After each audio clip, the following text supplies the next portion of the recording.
Boy, oh boy, nothing beats a hot and steamy hot dog weenie.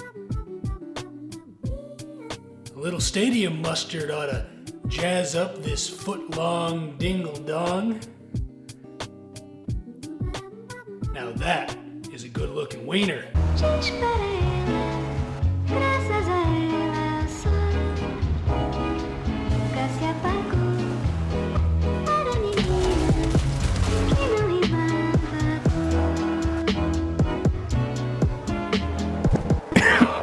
Doomstacks. I've made a lot of videos on these things, and I get asked pretty often which Doomstack doinks the hardest, which army really slathers my fucking Wiener. I made a lot of Doomstacks and armies that I haven't made videos on that just turned out to be painfully mediocre or just kind of boring. But the ones I do like, the armies that really deserve entire videos showcasing them, are the good spicy shit. To me, army building is about fun. If you want to go by the effective meta and actually be good at the game, then you can do that, but I'm all about that dumb fun stuff. That being said, I'll talk my way through the top 10 Doomstacks I had the most fun with. But first, I have a sponsor. It's my first one ever, so be chill, please. Being one of the only mobile games I've ever actually enjoyed, it's Raid Shadow Legends. Unless you've literally never been on the internet, you'll have a good idea what Raid is. It's a free-to-play, turn-based combat game on iOS, Android, and PC. The game has over 600 recruitable champions from 16 unique factions. There's a link in the description if you want to download. Let's talk a little about the orcs. Orcs are usually the big bad in most fantasy games, but here they aren't evil. They have a good reason not to like humans. After a war with the Bannerlords, High Elves, and Sacred Order, they were annexed from the lands and forced to ally with the Elves. No joke, the models in this game actually slap. I mean, look at the orcs. These are some of my favorite characters from the orc faction. The characters are easily my favorite part about this game. Check out the Skinwalkers. They unironically doink. Plus I got a hold of Kislev's mascot over here.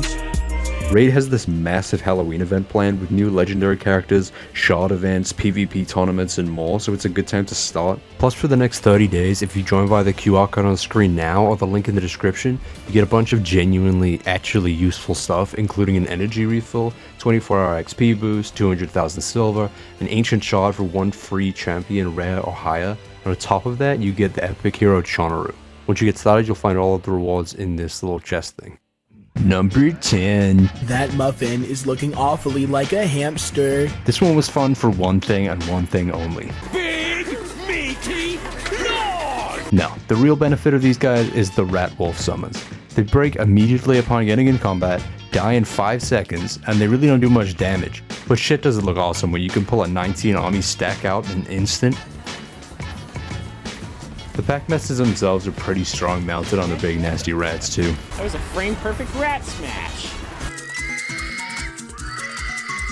This one is kind of recent with the Beastman overhaul.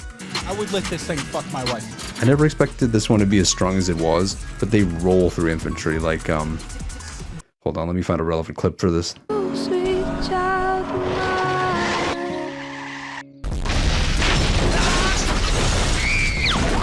Since they patched chariots and they're in the works of rebalancing the cavalry in its entirety, they can't do this anymore. Which kind of sucks, but I guess this kind of clipping thing is a little too much. For as long as it lasted, broken chariots were a fucking blast.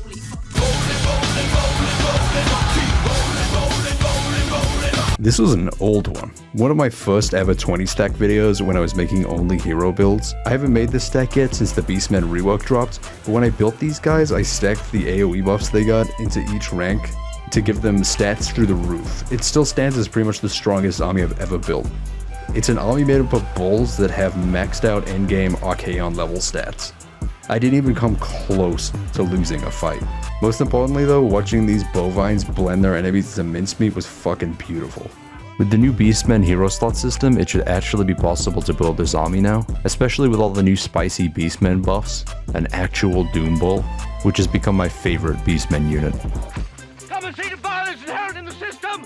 Help, help, I'm being repressed, bloody peasant! Oh, There's something so satisfying about taking one of the shittiest units in the game and turning them into endgame level ass beaters.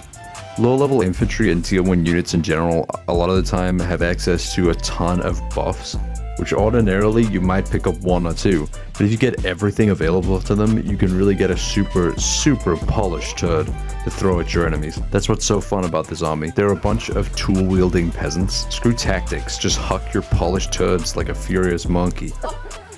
Come on, clap. This anecdote kinda got away from me a little. Artillery Doomstacks hold a special place for me.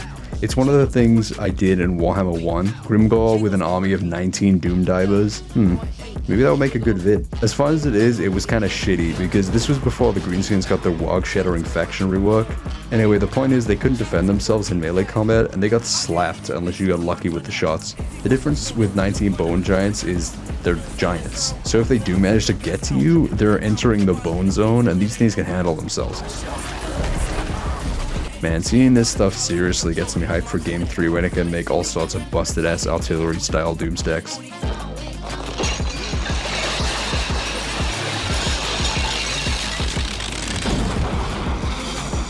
This one is bad, inarguably terrible, it's difficult to control, extremely hard to micro all of them without chain react exploding into each other. You can't really buff them much, and after every fight, you've lost your whole army, even if you somehow manage to win. This army is only good for one thing, and that's cosplaying as ISIS. No, it's for building an absolute army ruiner squad of suicidal fat guys before you waltz in there and wipe out what's left over after you just ruined their shit. In conclusion, explosions activate endorphins inside chimp brain. Personally endorsed by Vlad von Carstein, and one I didn't expect to be so bumpin' and versatile. Infantry? Fuck you. Cavalry? Fuck you. Walls? Fuck walls. Walls are for pussies with legs. It's bat time. They just crush it. Even against dwarves, they have no business being as good as they are. And when you combine them with Isabella and her lore of vampires, you get an absurdly fun army. Hold on, something's coming out of here. Look, there's a bird, dude. It knows what's good. I'm telling you, I just heard it inside. I knew I would love this army when I saw the Arrows of Kurnos ability.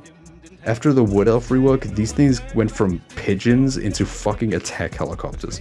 I mean, they don't hold up in melee combat as well as bats, somehow, but that ability alone, plus just being able to hover over your armies and just snipe them down safely is also fucking wild.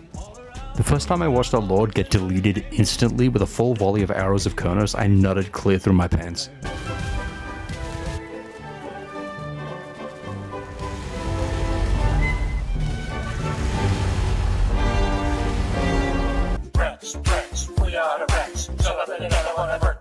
Man, this was a fucking gem. I just wanted to do something with Skaven, and I saw the potential for buffing back when all of the engineer buffs stacked together to give units dummy thick stats.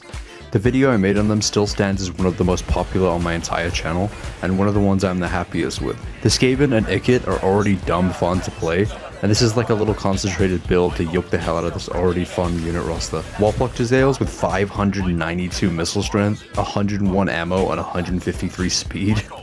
They don't actually go that fast because of limitations, but that's arguably funnier. Same deal with the Rattling Guns, 2,426 missile strength. I was literally wiping armies with these two units alone. The majority of the units I buffed didn't actually work because of the animation restriction or caps or whatever, but it still made them absurdly strong.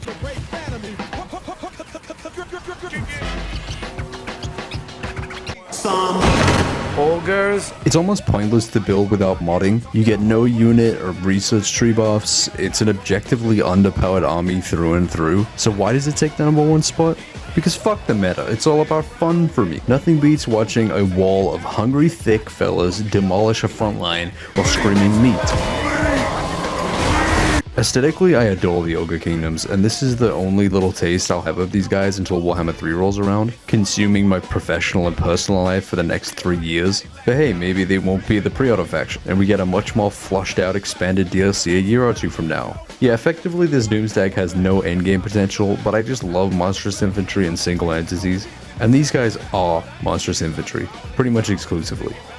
I'm 100% biased, but that's what it's about, right? There goes Okoii, simping for ogres again. Thanks for watching, my dudes. If you liked it, let me know, and if you have any ideas for other top 10 lists or videos or whatever, then drop them in the comments or in the video suggestion section of my Discord. Speaking of which, I have a Discord and to a somewhat lesser extent a Patreon in the description. Alright, peace.